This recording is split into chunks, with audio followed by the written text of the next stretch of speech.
Imagine a world where gods walk among mortals, where the first humans live in eternal spring untouched by time, and where the rise and fall of mighty races shape the destiny of mankind.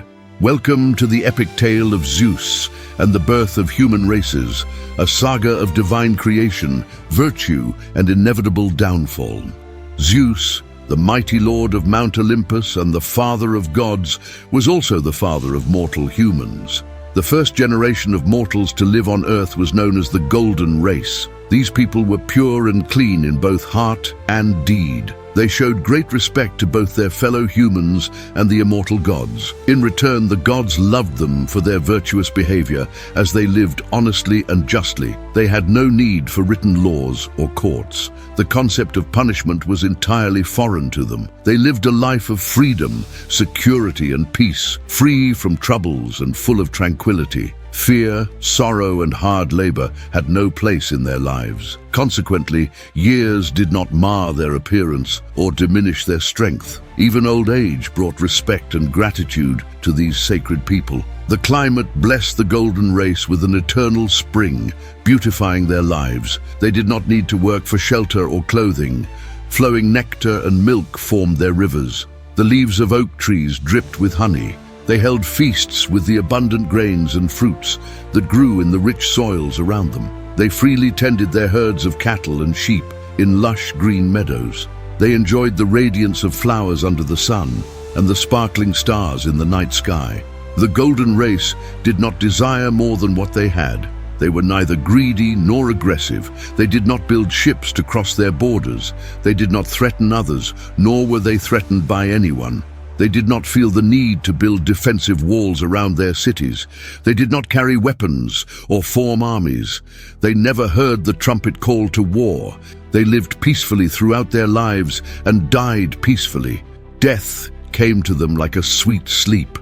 After their bodies mixed with the earth, their souls wandered among the clouds, protecting the living from dangers and teaching them how to live a virtuous life. When the first generation of mortals, the golden race, disappeared, Zeus created the second generation, the silver race. These new mortals were far less virtuous than the golden race. Though their bodies matured over time, their souls remained childish. For 100 years, each child stayed with their mother, away from the companionship and teaching of others. During this time, they dedicated their lives only to childish pleasures. As a result, the lives of the silver race adults were short and unhappy. They did not learn to treat each other with kindness and tolerance. Their selfish behavior led to injustice and war.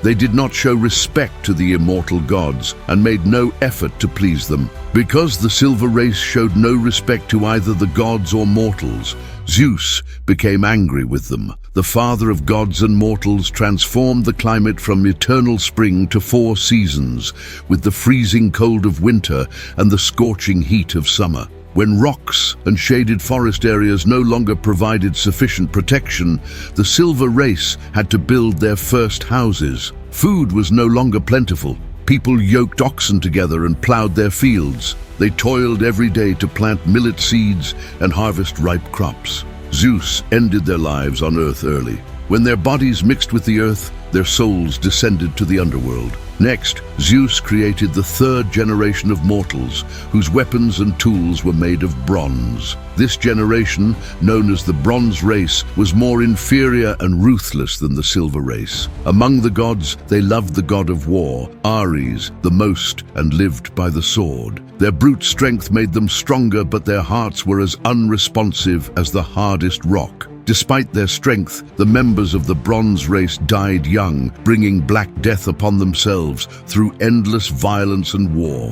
When their bodies mixed with the earth, their shadows descended into the dark and gloomy underworld. They left nothing behind to be remembered favorably. After this, Zeus created the fourth generation of mortals, known as the race of heroes. These people were more noble and virtuous than the Silver and Bronze races. Some died in great wars like the Trojan War. However, Zeus placed the survivors on the Blessed Islands at the edge of the world. The heroes continued to live along the shores of Oceanus, in a land where they harvested honey-sweet fruit 3 times a year. Sorrow could not touch them. Only the honor and glory they earned in life endured. These blessed lands were ruled by Kronos, whom Zeus had released from captivity in Tartarus. Finally, Zeus created the fifth generation, our generation, known as the Iron Race. Their lives are filled with daily toil and sorrow. Many die every night. The worst crimes in human history are committed all over the world. Yet, no mortal feels guilt.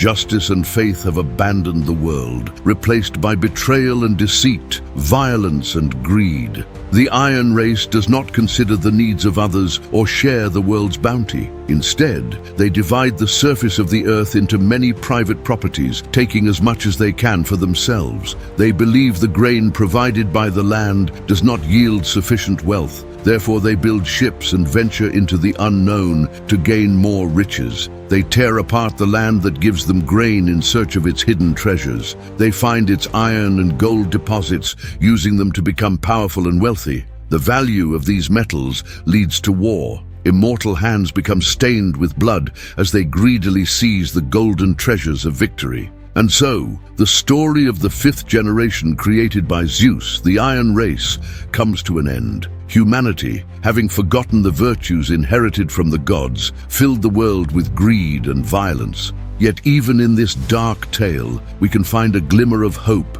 and the possibility of change.